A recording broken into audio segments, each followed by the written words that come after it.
Imagine, just for a second, that your life as you know it is violently upended in a single afternoon. Oh, wow. Okay, setting a dramatic scene right out of the gate. Right. So you are sitting in this idyllic, sun-drenched coastal garden. You're surrounded by family, wealth, and this comforting illusion of total security. Sounds pretty nice, honestly. It does, but then, out of nowhere, you are snatched, dragged across the sea by corsairs, and you somehow survive a catastrophic shipwreck that just obliterates half your captors. Oh my God. Yeah, and it gets worse. You're then put up for sale in an international bidding war.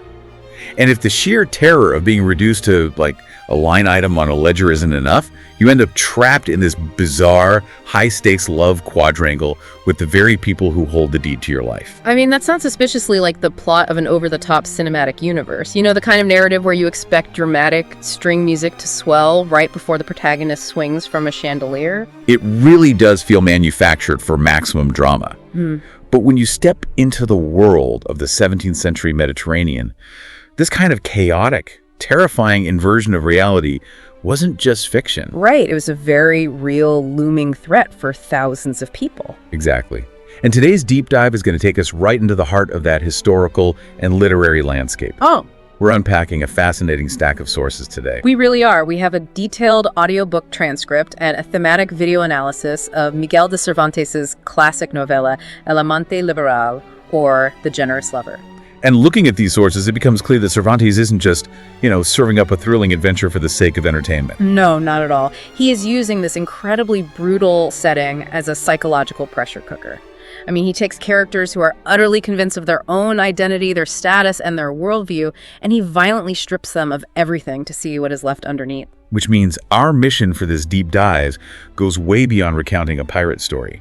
We're going to unpack the anatomy of possessive love and jealousy. Right, and we'll examine the surprisingly cold, bureaucratic mechanics of historical captivity. Yeah, and ultimately figure out how absolute crisis forces human beings to completely redefine concepts like freedom, agency, and generosity. But to get to those larger philosophical questions, we kind of have to start at the bottom, the absolute lowest psychological point imaginable for our protagonist. We really do. So we meet a Christian captive named Ricardo. And the setting here is crucial. Oh, absolutely. He is standing outside the ruined, shattered walls of Nicosia, which is the capital of Cyprus. The city has recently been devastated by a brutal siege, falling to the Ottoman Empire. And Ricardo's just standing there staring at the rubble, weeping. Yeah, he is physically talking to the destroyed walls. He's drawing this agonizing parallel between the shattered stone of the city and his own internal devastation. Right. He laments that he has no freedom, no hope, and literally no future. And the historical backdrop of Nicosia is doing a lot of heavy lifting here, isn't it? It really is. I mean, Cyprus had been a wealthy Venetian stronghold, like a jewel of the Mediterranean. And its fall was a massive, traumatic shock to the Christian world. So when Ricardo projects his grief onto these ruined walls, he's tapping into a broader cultural trauma, but he's personalizing it. Exactly. He isn't just a man who has lost his physical liberty. He is a man whose entire internal architecture has totally collapsed. The sources mention he says that in his captivity, he neither has liberty nor hopes for it. Right. And in the Stoic tradition, hope is often what sustains a prisoner. So to lack even the desire for hope is a state of absolute crushing despair. He is basically a walking ghost at this point. Yeah, he really is. And into this despair walks his friend Muhammad. Now, Muhammad is a fascinating figure because he is a fellow Sicilian from Ricardo's hometown of Trapani, but he is assimilated into Turkish society. The sources refer to him as a renegade, meaning he has converted to Islam, adopted the local dress and customs, and now serves the local religious judge known as the Khaledi. The presence of Muhammad really opens a window into this massive demographic reality of the 17th century Mediterranean that I think often gets overlooked. Oh, for sure. When we hear the term renegade, modern audiences might think of a traitor or some cartoonish villain. Right. But historically, thousands of Christians willingly converted and joined the Ottoman ranks or the Barbary corsairs. Wow, really? Yeah, for many, particularly those from the lower classes, it was an unprecedented avenue for social mobility. The Ottoman system was largely meritocratic in its military and administrative ranks. Okay, so it was a way to move up in the world. Exactly. A poor Christian sailor could convert and become a wealthy, powerful ship captain or official, which is something practically impossible under the rigid feudal structures of Christian Europe. So Muhammad isn't just a plot device. He really represents the fluidity of identity in this world. Right, and Muhammad looks at Ricardo, a man who comes from immense, deeply entrenched wealth back in Sicily, and he is just completely baffled. Muhammad basically tells him, look, you are a rich man. You can easily afford your ransom. You aren't chained to an oar in a galley, and you aren't locked in some inescapable dungeon. Right, he's like, why are you acting like the universe has ended? And Muhammad deduces that Ricardo's grief has to be anchored to something far more devastating than simply losing his passport to go home. Which forces the narrative to address a central philosophical question, really. Like, what could possibly be worse than the loss of physical freedom? And for Ricardo, the answer is the perceived death of the woman he loves, Leonisa. But the grief he is experiencing isn't just about missing someone. It's tangled up in this deeply toxic web of jealousy, ownership, and unfulfilled entitlement. Yeah, to understand the gravity of his despair at the walls of Nicosia, we have to look at the explosive inciting incident that put him in chains in the first place. We have to flash back to Trapani, Sicily, before the pirates, before the ruins. Right. Ricardo is a free, wealthy, noble man, and he is entirely consumed by a bitter love triangle. On one point of the triangle, you have Ricardo himself. He's fiery, aggressively passionate, and deeply devoted. Then you have Leonisa, and the sources describe her using the most idealized poetic language of the era. Oh, completely. She is the pinnacle of beauty hair of spun gold, eyes like suns, cheeks of roses, lips of ruby. She is placed on this impossible pedestal. And then there is the third point of the triangle, which is Cornelio. And Cervantes paints Cornelio with a brush just dripping in satire. Cornelio is wealthy, but his wealth manifests as pure vanity. He's described as having soft white hands, perfectly curled hair, and a honeyed voice full of empty, sweet words. Right, and he's constantly draped in expensive brocades and silks. He represents very specific type of courtly, superficial elegance. And the crucial tension of the story hinges on the fact that Leonisa favors Cornelio. Or, well, more accurately, her parents favor Cornelio because of his immense fortune. And Leonisa is perfectly content to accept his soft, highly manicured, and very safe courtship. You know, I look at Cornelio, and I instantly see the 17th century equivalent of a modern-day, vanity-obsessed social media influencer. Oh, that's such a good comparison. Or maybe like a flashy finance bro. The kind of guy who looks immaculate on paper. He wears the bespoke suits. He knows all the right buzzwords to impress the parents, and he curates this perfect aesthetic of success. But underneath the expensive packaging, there is zero substance, no resilience. Exactly. And Ricardo sees Leonisa as his entire universe, and it drives him into an absolute frenzy that you would tolerate someone as shallow as Cornelio instead of recognizing his all-consuming devotion. While the modern comparison to an influencer really highlights Cornelio's superficiality, it is worth looking at how Cervantes' contemporary audience would have viewed him. Okay, how so? Well, in the context of 17th century Spanish literature, Cornelio is a subversion of the chivalric ideal. He's a nobleman who possesses all the outward trappings of nobility wealth, status, fine clothes, but completely lacks the internal virtues of courage, martial prowess, and genuine honor. He's basically just decorative. Right. And Ricardo's furious reaction to this isn't just romantic jealousy, it is an offense to his sense of universal justice. He believes his intense devotion operates like a currency. Oh, that's a dangerous way to look at it. It is. Because he loves her the most, he believes he has effectively purchased the right to possess her. And that belief system turns Ricardo into someone who is, frankly, terrifying. Yeah. This jealousy doesn't just simmer, it boils over into outright madness. It really does. Ricardo finds out that Leonisa, her parents, Cornelio, and a whole entourage of relatives are having this leisurely, elegant gathering at a beautiful coastal estate called the Garden of Ascanio. And Ricardo crashes this idyllic family picnic, just vibrating with rage. The sources detail his physical reactions so vividly. His vision blurs, his blood is boiling, his heart is racing. He marches in, draws his sword, and launches into this eloquent, venomous monologue directed right at Cornelio, while Leonisa is sitting right there. And the language he uses in that garden is incredibly revealing. He doesn't just insult Cornelio, he seeks to emasculate him. Right, he calls him a useless trunk trying to wrap around Leonisa's ivy. He even refers to him as a Ganymede, which is like calling him a delicate, pretty boy. He mocks the tailored clothes and the pampered lifestyle. Ricardo is presenting a stark contrast in masculinity here. He is embodying this chaotic, aggressive, martial passion, standing there with a drawn sword, ready to shed blood. And Cornelio, by contrast, literally remains seated. He is frozen in terror, entirely unwilling to risk his beautiful silk clothes in a physical altercation. Ricardo openly mocks this paralysis. He states that if Cornelio possessed even a fraction of the spirit of Achilles, the mythological hero Ulysses would have been perfectly safe. It's just a brutal takedown. But I have to pause here, because while the sources frame Ricardo as the brave, passionate counterpart to Cornelio's cowardice, I am looking at Ricardo's behavior and thinking, this guy is incredibly toxic. Oh, absolutely. I mean, he's crashing a private family event, screaming insults, threatening physical violence with a deadly weapon, and he's publicly berating a woman for simply not reciprocating his feelings. Right. He calls Leonisa arrogant and reckless for choosing wealth over his loyalty. Is he really supposed to be the good guy here? Because from a modern perspective, viewing his devotion as a currency that entitles him to her love is a deeply dangerous mindset. It is a dangerous mindset, and that is precisely the author's point.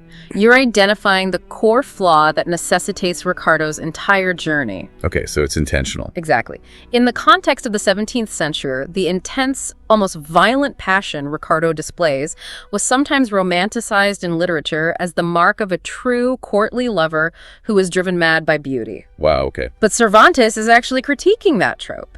At this point in the narrative, Ricardo is absolutely not a hero. He is a tyrant driven by ego. He even confesses to Muhammad later that he would have preferred if Leonisa had just aggressively rejected him, rather than quietly accepting Cornelio's courtship. Right. Why? Because a rejection would have bruised his ego, but seeing her choose someone he deems inferior shatters his entire worldview. His love is not about her well-being, it is entirely about his own validation. And it is exactly that blind, ego-driven aggression that seals his fate. Because while Ricardo is standing there in the garden, sword drawn, entirely focused on dominating Cornelio and possessing Leonisa, the trap snaps shut. A fleet of Turkish corsairs from Bizerte launches a surprise raid. They have landed silently on the Sicilian coast, completely slipping past the local watchtowers. And the moment these battle-hardened pirates storm the garden, the contrast between Ricardo and Cornelio is put to the ultimate violent test. The mechanics of a corsair raid are important to visualize here. These weren't just disorganized thugs. Right. They were highly trained amphibious assault troops. They relied on speed, stealth, and overwhelming force to capture human targets before local militias could respond. So when they flood the garden, Cornelio's reaction is instantaneous and deeply predictable.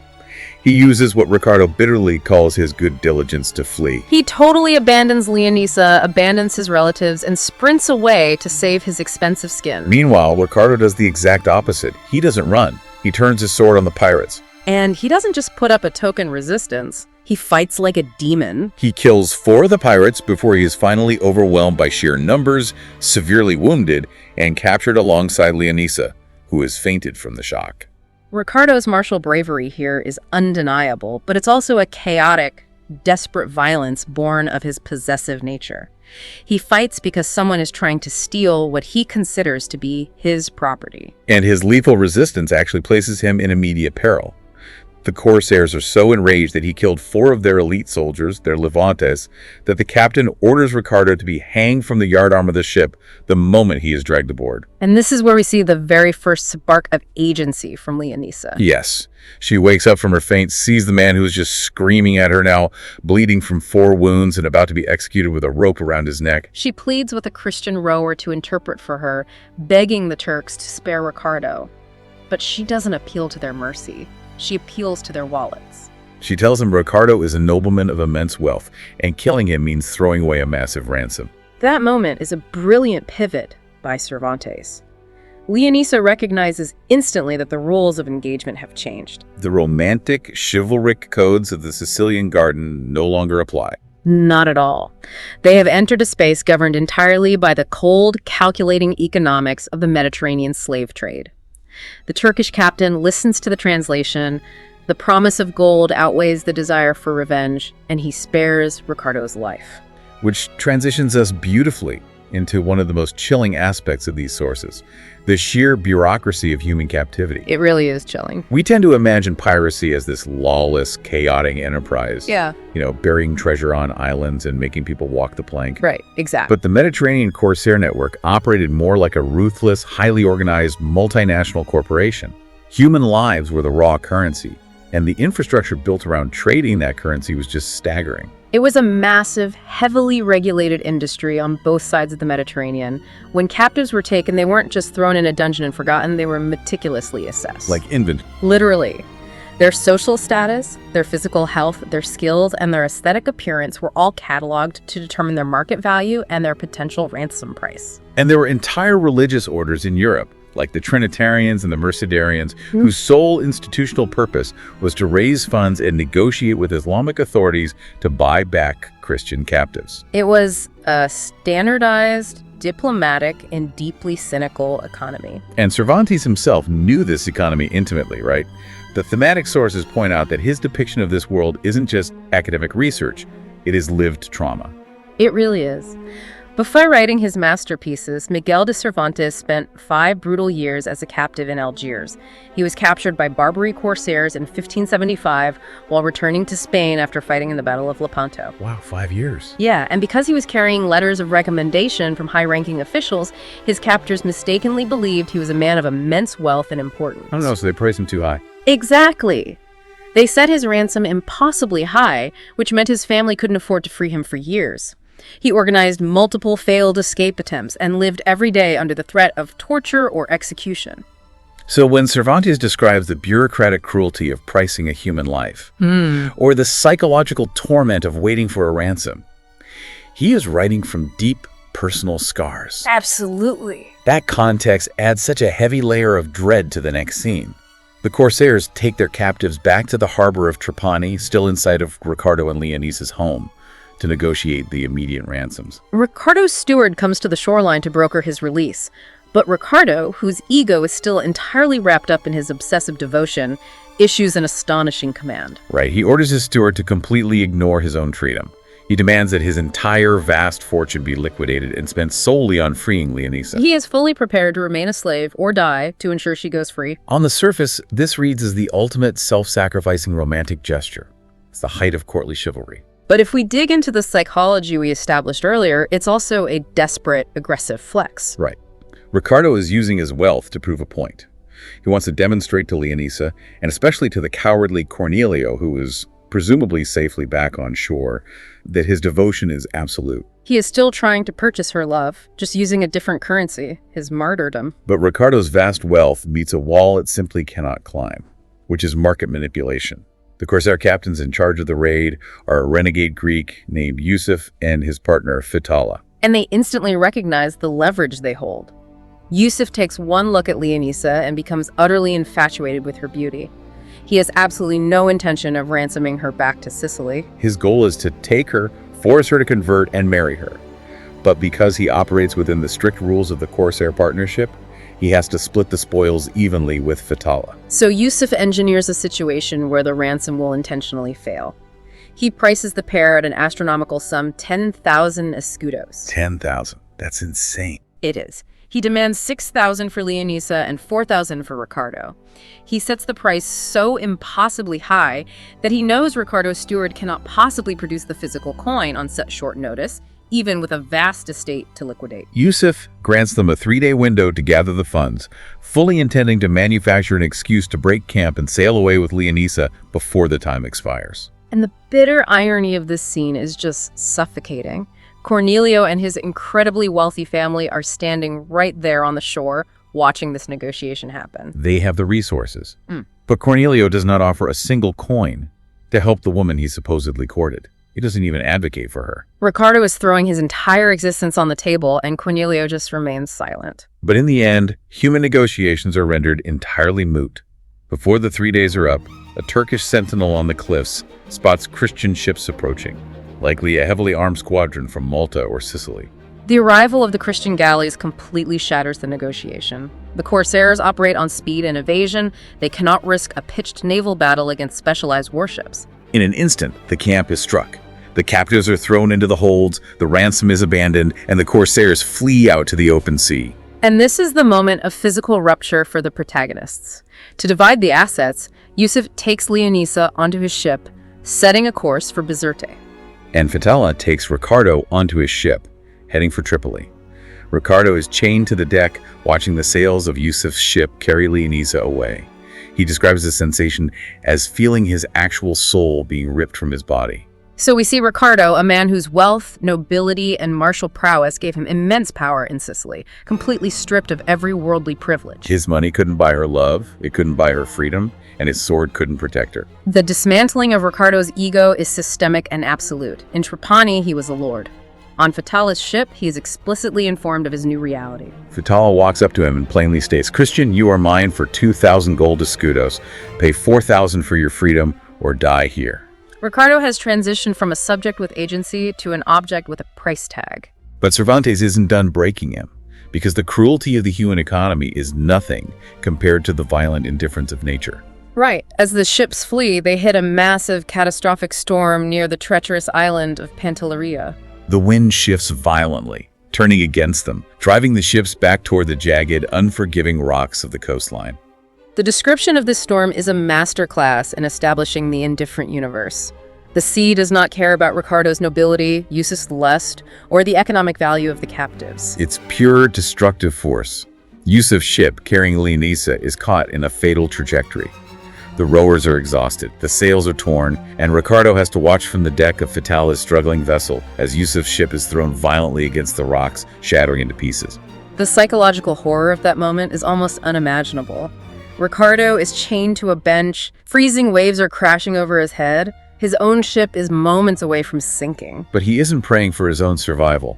He is staring into the dark, churning water, agonizingly waiting to see if the waves will wash Leonisa's broken body past him. The sources explicitly state that he actively wishes his own ship would crash so he could join her in death. He views every single second he survives the storm as a prolonged death. This brings us full circle to the very beginning of our deep dive. Ricardo's ship miraculously survives the storm, making it to Tripoli. He is eventually sold to a high-ranking official, Hasan Basha, who brings him to Cyprus. And that is why we find Ricardo weeping at the ruined walls of Nicosia. He has hit rock bottom. He is utterly convinced Leonisa died on those rocks. He refuses to be ransomed. He refuses to return to Sicily to live a hollow life without her. He has chosen to simply let his grief consume his physical body until he expires. But his friend Muhammad, the renegade who has been trying to pull him out of this spiral, decides the best medicine is distraction. Muhammad drags Ricardo away from the ruins to witness a major political ceremony taking place in the opulent tents outside the city. Hasan Basha, Ricardo's new master, is officially arriving as the incoming viceroy of Cyprus, taking power from the outgoing viceroy, Ali Basha. This setting introduces us to the geopolitical power structures of the Ottoman frontier. A Basha, or Pasha, was a high-ranking political and military governor appointed directly by the Sultan in Constantinople. And Cyprus was a newly conquered, highly strategic territory, so these men wielded immense, almost king-like authority. Right, they are sitting in a massive, luxurious tent alongside the Qadi, the religious judge who ensures Islamic law is upheld. It is a space defined by absolute authority and bureaucratic decorum. And right in the middle of this highly formal transfer of power, the bureaucracy is interrupted. A venerable Jewish merchant asks for permission to enter the tent. He tells the Bashas he has a captive to sell a piece of merchandise so extraordinary it is fit only for the highest authorities. The merchant brings the captive forward. She is draped in a crimson veil and dressed in the most spectacular Moorish fashion imaginable. She's wearing green satin, heavily embroidered with gold, and she is dripping with thick strands of pearls on her wrists and ankles. The visual contrast is stunning. In a military tent surrounded by ruined walls and the harsh realities of conquest, this captive is presented as an exquisite, almost mythical work of art. The Qadi, acting as the arbiter, orders the merchant to lift her veil, and it is Leonisa. She is alive. Ricardo is standing in the back of the tent, disguised as a lowly slave, and he sees the face of the woman he has spent months mourning. The shock is so profound, he doesn't know if he is hallucinating. He is completely paralyzed. But while Ricardo is frozen in shock, the reaction of the powerful men in the tent is explosive. The sources describe her beauty having an almost dangerous, intoxicating effect. The text says her appearance illuminated the tent like the sun breaking through dark clouds. And the impact on Ali Basha, Hazan Basha, and the Qadi is instantaneous and overwhelming. These three men, who represent the highest political, military, and moral authority in the region, are simultaneously struck by a consuming desire to possess her. The merchant states his price 4,000 doblas. Now, we talked about escudos earlier, but 4,000 doblas is an astronomical sum of money. It is a king's ransom. But Ali Basha, the outgoing viceroy, doesn't even hesitate. He instantly declares he will pay it. But before the words have fully left his mouth, Hazan Basha, the incoming viceroy, says, "No, I will pay it." And here we witness the complete collapse of institutional integrity. Ali and Hazan instantly abandon all political decorum and diplomatic respect. What is truly fascinating is how they both use the exact same legal loophole to justify their sudden aggressive lust. They both declare they are purchasing her as a gift for the Grand Turk, the Sultan. It is the ultimate hypocrisy. They cloak their selfish primal desires in the prestigious language of statecraft and duty. Right. Ali argues that since he is returning to the capital, it is only logical that he physically escorts the gift to the Sultan. Hazan counters that since he is the new ruler of Cyprus, he is the one who desperately needs to secure the Sultan's favor with such a magnificent tribute. They are using the law as a weapon against each other. Within seconds, this formal diplomatic handover devolves into a crisis. These two highly decorated, powerful officials have literally drawn their swords. They are prepared to commit treason and slaughter each other right there in the tent, sparking a potential civil war over a captive they laid eyes on less than 5 minutes ago. It's madness. I look at this scene, and the best way I can describe it is imagining a highly exclusive, invite-only Sotheby's art auction. Oh, I love that analogy. The billionaires are sitting there sipping champagne, bidding politely on a lost Da Vinci masterpiece. But then the bidding gets so heated that these supposedly civilized titans of industry suddenly smash their champagne flutes, pull out switchblades, and start a violent bar brawl over the canvas. It completely exposes how paper-thin the veneer of civilization actually is when powerful men see something they want. That Sotheby's analogy is perfectly apt because it centers on the concept of appraisal and objectification. At a fine art auction, you don't ask the painting how it feels about being sold. You only care about its provenance and its aesthetic perfection. That is exactly how Leonisa is treated. Which is tragic because her provenance, her actual survival story, is incredible. She survived a catastrophic shipwreck because Yusuf, the corsair, tied her to wooden water barrels before the ship shattered. She was violently thrown into the freezing sea, washed ashore half drowned on the rocks of Pantelleria, hid in a coastal cave for 8 days, surviving on nothing but wet ship biscuits, and was eventually captured by opportunistic Moors who sold her to this merchant. She has endured absolute hell, but none of the men in that tent care. They don't ask about her trauma or her resilience. They only see an exquisite trophy. But before Ali and Hazan can hack each other to pieces and destroy the political stability of Cyprus, the Qadi intervenes. As the supreme religious judge, he holds immense moral authority over both men. He physically steps between the drawn swords and commands them to stand down. He announces that he has a solution to prevent this bloodshed. And his solution is a masterclass in bureaucratic corruption. The Qadi declares that since both Bashas claim they want to buy her for the Sultan, they should simply split the immense cost. Ali will pay 2,000 doblas. Hazan will pay 2,000 doblas. To ensure neutrality, the Qadi himself will take physical custody of Leonisa. He will keep her secure in his own private home, and he will arrange for her safe transport to Constantinople in the name of both men. On paper, to the soldier standing outside the tent, this sounds like the perfect, legal, Solomon-like compromise. But Cervantes reveals the dark humor of the situation. The Qadi's heart has been turned to ashes by lust just as intensely as the other two. He doesn't care about neutrality or the Sultan. He wants her for himself. He is weaponizing his position as a holy judge to steal the prize right out from under the noses of the two most powerful military men in the country. So, the Bashas grudgingly sheathe their swords and agree to the deal, though both men secretly start planning how to ambush or bribe the Qadi later. The Qadi takes Leonisa back to his estate, thoroughly convinced he has outsmarted everyone. He thinks he's the grand architect of this deception. But by taking Leonisa into his home, the Qadi is entirely unaware that he is dragging a Trojan horse into his own domestic life. The narrative shifts here from grand geopolitics to an incredibly tight, claustrophobic domestic comedy of errors. We enter a web of deceit, a true love quadrangle, where absolute chaos reigns beneath a very quiet, orderly surface. It starts with Muhammad. Recognizing the danger and the opportunity, Muhammad uses his influence to convince the Qadi to purchase Ricardo from Hazan Basha. But to protect Leonisa from the shock of hearing his name before he can safely reveal himself, Ricardo adopts the fake name Mario. So now, through sheer manipulation, both Ricardo and Leonisa are slaves living under the exact same roof. The Qadi, meanwhile, is completely paralyzed by his obsession with Leonisa, but he faces barriers. There's a linguistic divide, a cultural divide, and likely a deep-seated fear that if he forces himself on her, she will despise him, ruining the fantasy he's constructed. So he comes up with a plan. He calls upon his newly purchased, highly articulate, handsome Christian slave, Mario. The Qadi commands Mario to act as his proxy. He orders Ricardo to woo Leonisa on the Qadi's behalf, promising Ricardo unimaginable wealth and his freedom if he can convince Leonisa to yield. The irony is rich, but the situation gets infinitely more complicated. The Qadi has a wife, Halima, and Halima is not a passive character. Not at all. She takes one look at the new slave, Mario, and is instantly, overwhelmingly consumed by lust for him.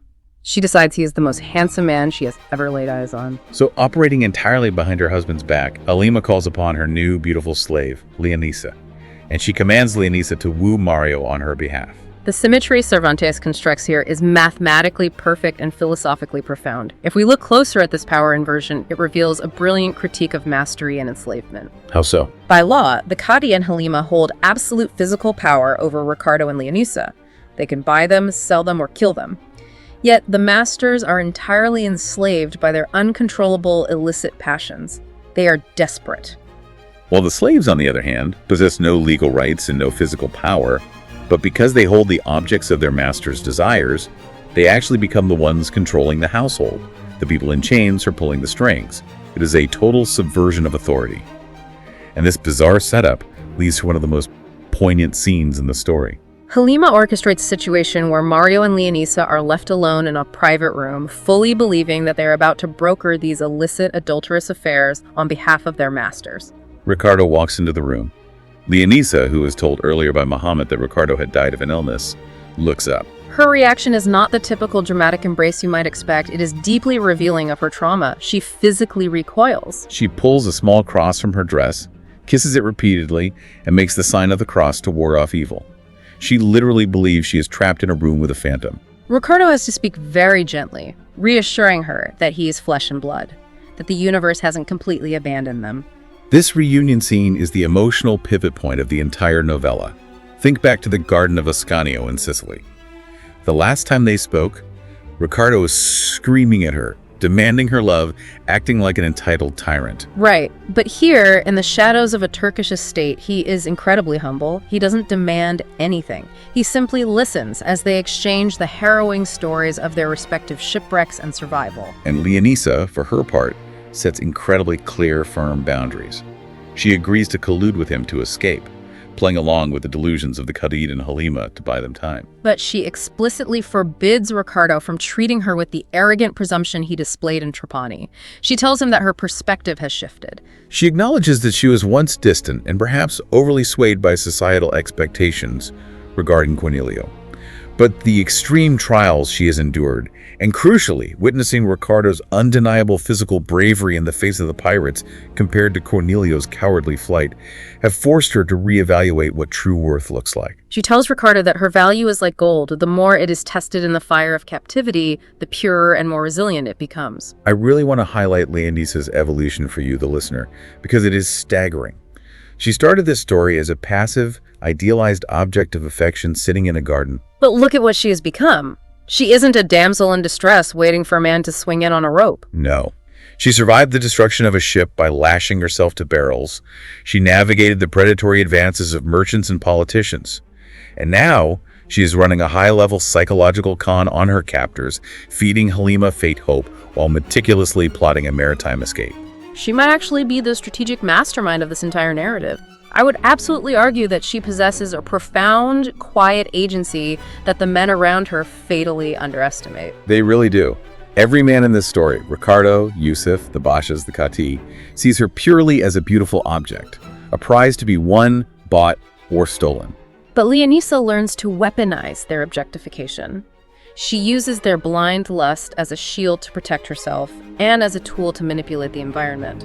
She navigates the incredibly dangerous, treacherous waters of the Cadiz household with a level of intelligence and discretion that none of her captors possess. But this delicate psychological balancing act inside the house is a ticking clock. Hasan Basha is growing paranoid and constantly pressuring the Qadi to finally put Leonisa on a ship to the Sultan, as they agreed. The Qadi, meanwhile, is going mad with unfulfilled lust. The pressure cooker is whistling, and the characters are forced to take their intricate web of deception out of the domestic sphere and onto the deadly open waters of the Mediterranean. The Qadi realizes he is cornered, so he devises a plan that is chillingly Machiavellian. He outfits a swift, well-armed ship, ostensibly to transport Leonisa to Constantinople as promised. But his secret, premeditated intention is far darker. Once they are isolated at sea, he plans to murder his wife, Halima. Just throw her overboard. Exactly. He intends to have her thrown overboard, claim to the authorities that it was the Christian captive Leonisa who died of a sudden illness, and then retreat somewhere to keep Leonisa hidden for himself forever. He is a judge of holy law planning a cold-blooded domestic assassination to cover up his own corruption. He is deeply sinister. But Halima is not exactly an innocent victim here. She has her own ruthless agenda.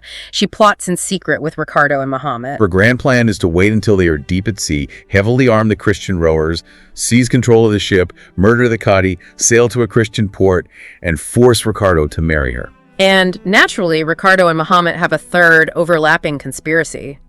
They agree to play along with Halima's mutiny, use her access to weapons to arm the Christians.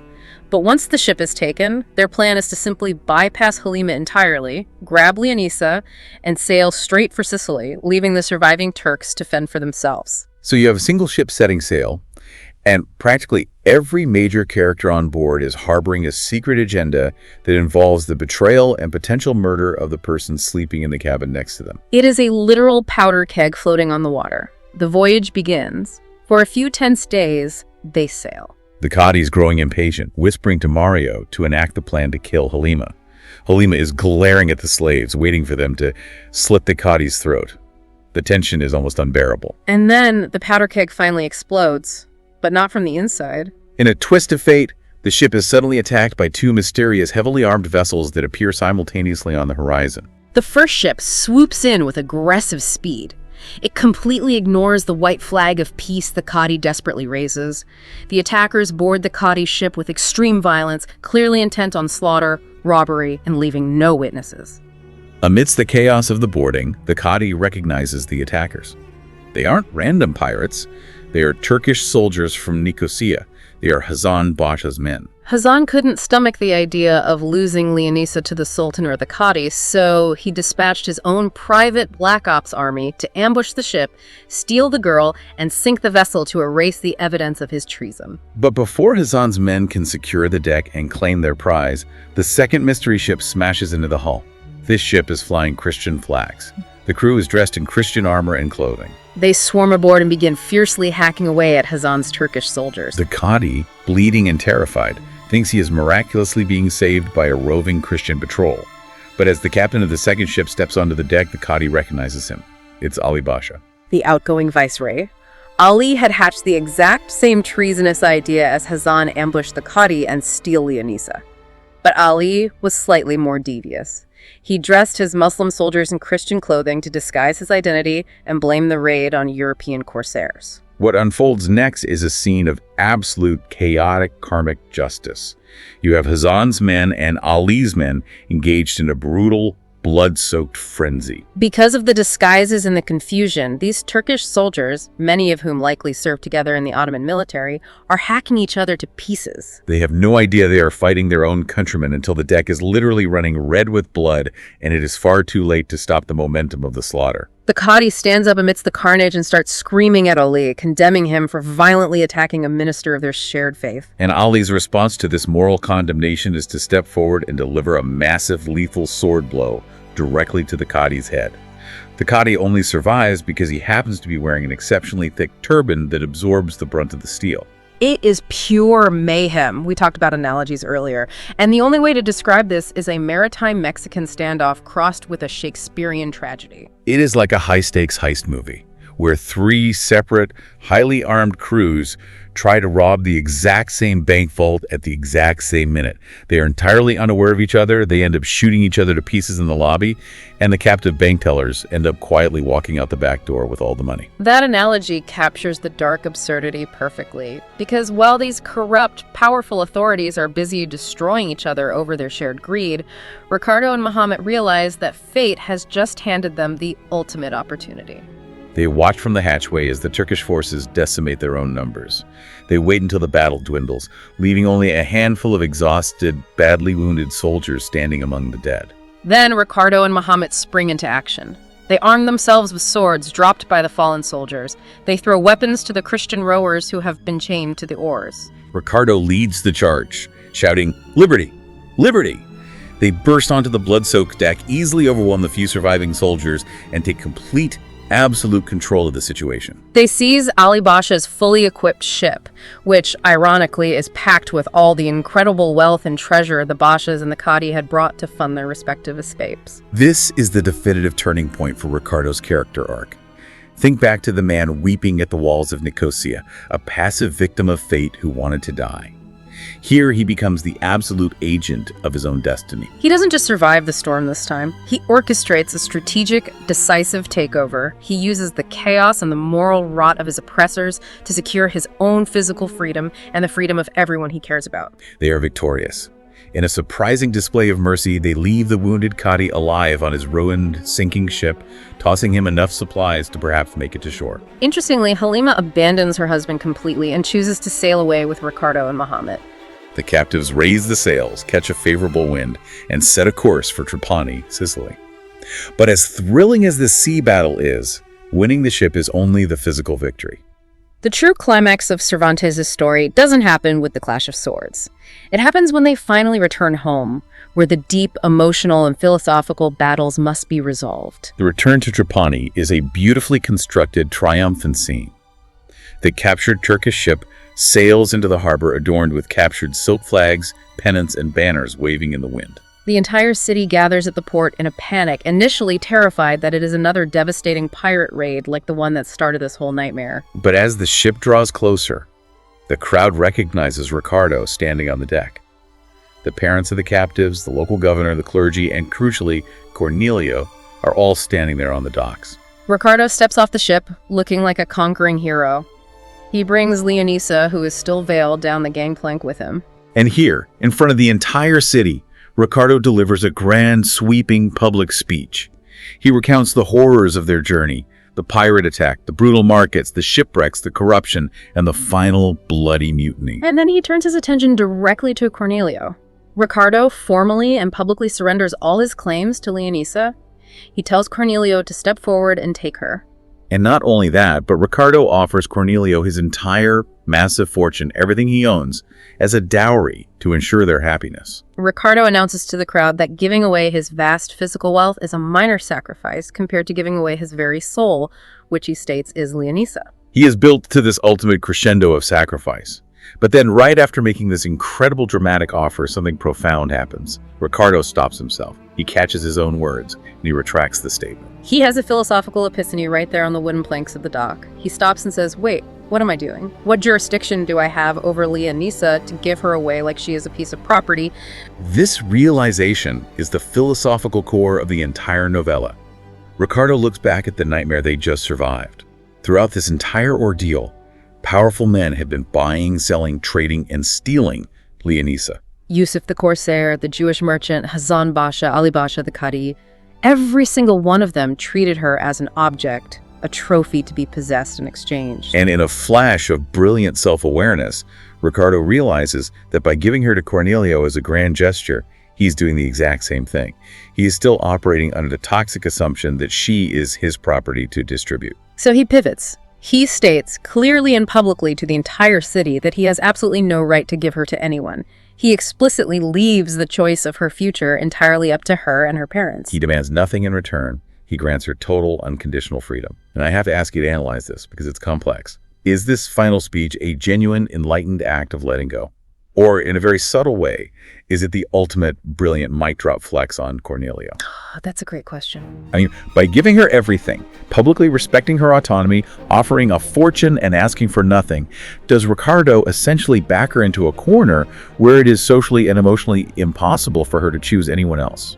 I would argue that while the performative nature of doing this in front of the whole town certainly puts pressure on Cornelio, the sincerity of Ricardo's internal evolution is genuine. You think so?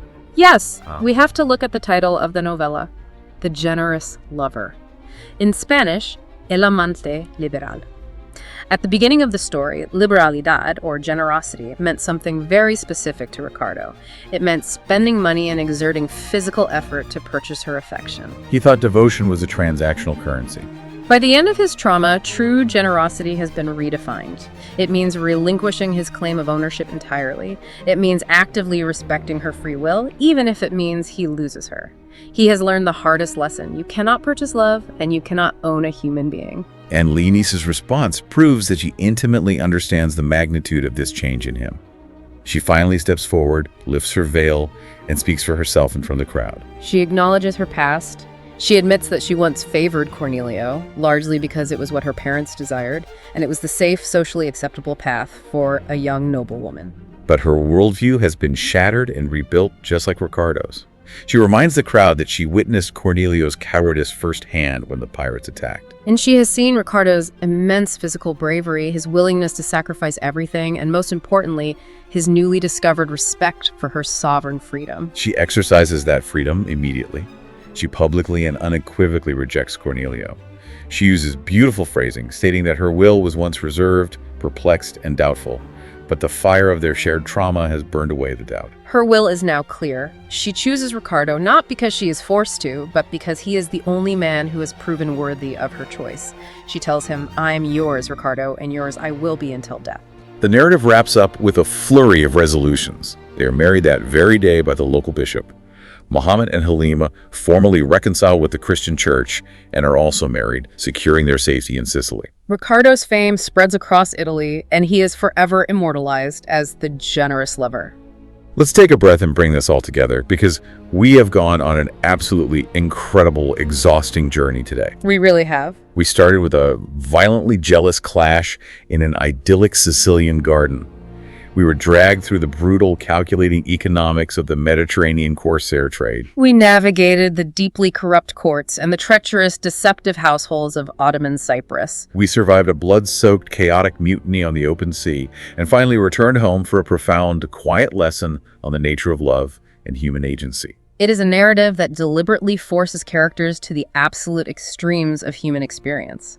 Cervantes shows us how fragile the illusion of civilization really is. And how quickly powerful, supposedly righteous men can be corrupted by their own primal desires.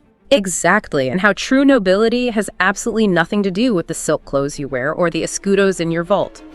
True nobility is defined by the sacrifices you are willing to make, the resilience you show in the face of an indifferent universe, and the fundamental respect you afford to the autonomy of others. And I want you, the listener, to really reflect on how this applies to your own life today. How often do we, in our modern lives, treat our relationships or even our ambitious career goals as commodities? How often do we think we can simply purchase a desired outcome if we just put in enough effort, enough obsessive devotion, or enough money? We build these massive structures of expectation in our heads, just like Ricardo did in that garden, convincing ourselves that we are entitled to a specific result simply because of the heavy investment we've made. But Ricardo's agonizing, world-shattering journey serves as a brutal reminder that true connection, true love, and true success fundamentally require respecting the autonomy and the free will of the other person, or the unpredictability of the world. You cannot own an outcome, and you most certainly cannot own a person. It's a paradox of human nature. The moment we try to possess something completely, squeezing it to keep it safe, we almost inevitably destroy the very thing we value. Or we end up destroying our own humanity in the relentless pursuit of it. Exactly. I want to leave you with a final lingering thought to ponder as you go about your day. Look all the way back to the very beginning of the story, before the pirates ever landed on the beach. Ricardo and Leonisa were wealthy, comfortable, highly privileged citizens of Trapani. They had access to beautiful coastal gardens, tailored clothes, and seemingly secure, predictable futures. But if you look closely, they were actually slaves long before Yusuf or Fatala ever put them in iron chains. Ricardo was completely, hopelessly enslaved by his own toxic, possessive jealousy and his fragile ego. And Nisa was a slave to superficial societal expectations, passively drifting toward a hollow life with a man like Cornelio simply because he was rich and her parents approved. They were both trapped in invisible cages of their own making, entirely unaware of their own captivity. Yes, it was only by literally becoming slaves, by being dragged to a foreign, brutal land, violently stripped of their wealth, their titles, and their comforting illusions, that they were finally forced to see themselves and each other with absolute clarity. They had to lose every single thing they thought mattered in order to understand what was actually valuable. It took a catastrophic shipwreck and the threat of death to finally break their invisible chains, allowing them to return home to Sicily truly, deeply free for the very first time. So I ask you to look at your own life. What invisible chains of expectation, ego, or societal pressure are holding you captive right now? And what kind of storm would it take for you to finally break them?